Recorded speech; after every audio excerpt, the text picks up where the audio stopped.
Good evening, everyone. It all happened at Marine Corps Air Station Cherry Point, North Carolina. Thousands of families from all around came.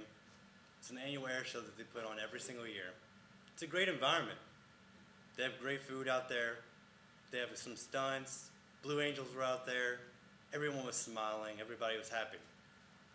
They have one of these stunts where they actually have a truck, and they put a jet engine inside of the truck, and it goes up and down the airstrip doing burnouts and donuts. And as they're doing the burnouts, smoke is pluming out of the tires. It's filling all the concession stands, everything. You can't really see. It's a great environment. Everybody's cheering. And then all of a sudden it backfires. And if you've ever heard a jet engine backfire, it sounds an awful lot like a grenade explosion. So everybody's cheering, everybody picks it up again, but you can slightly hear a very faint scream in the background. A man you can hear crying in the background.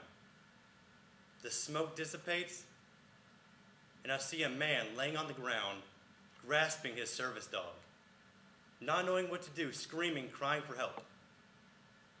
And his wife and child are right there next to him, not knowing what to do, completely at all. I always thought that PTSD was an over-exaggeration until this very moment. This was the moment that I started caring about those who were coming back from overseas. And this is why today I'll be telling you about the Wounded Warrior Project.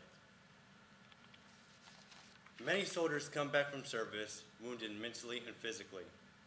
Wounded Warriors help see service members acclimate to civilian life, and today I would like to persuade each and every single one of you to help solve the problems that these combat veterans face when re-entering civilian life. So the problem of PTS can be alleviated through the Wounded Warriors. As stated on the Wounded Warrior Project's website, it was founded to honor or empower these wounded warriors who have mental or physical illnesses or wounds due to their military service. According to the National Coalition for Homeless Veterans, there was a study done in 2010 that stated 12,700 veterans were homeless. 12,700 veterans of Operation Enduring Freedom and Operation Iraqi Freedom were homeless. Physically wounded veterans may have difficulty in finding jobs and just living a normal life in general. And PTSD is a very real disorder. According to a 2010 study conducted by the VA, 22 veterans commit suicide a day.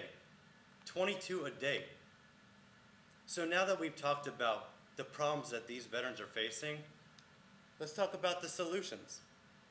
The Wounded Warrior Project is an organization that tries to make the transition from being injured mentally or physically during combat to being healthier mentally and physically.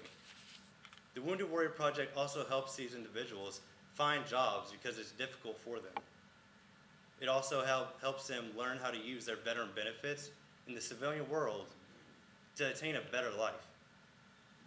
However, arguably the most important part about all of this is that it serves as a community for them to come together, talk to each other, and support each other through it all. So now that you know the problem and solution, I'd like to tell you about a man who shows you that these people can be helped. His name is Mike Delancey. Mike Delancey, after high school, wanted to join the United States Marine Corps.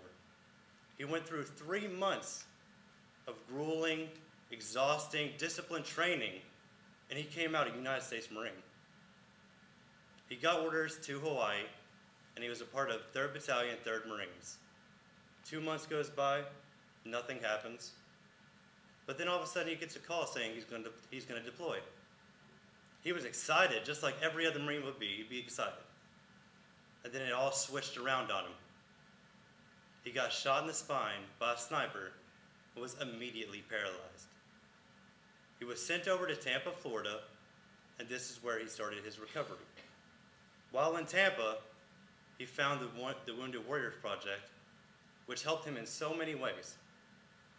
These ways helped him fight the stress that had come from recovery. And because of this and the bond that it showed, he made a pledge to help every single wounded warrior out there to recover better and to tell them never to give up.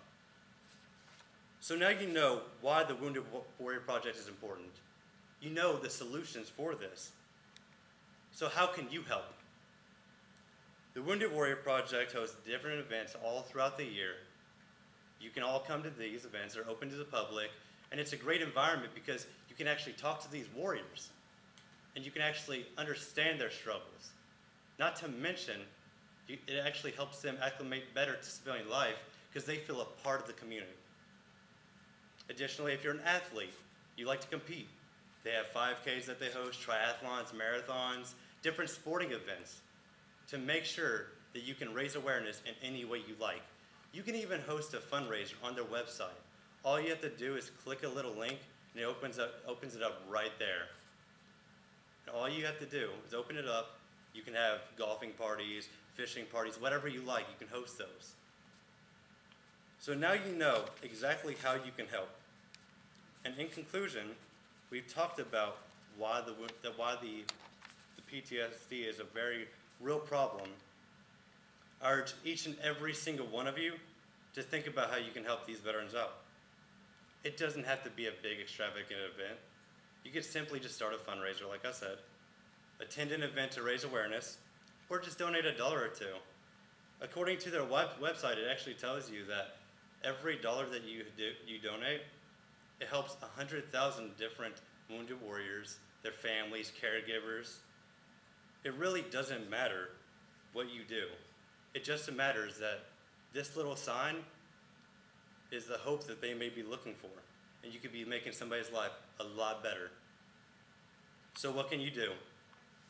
Log into the Wounded Warrior Project website, search for the fundraiser prompt, attend an event, donate, and help those who helped you.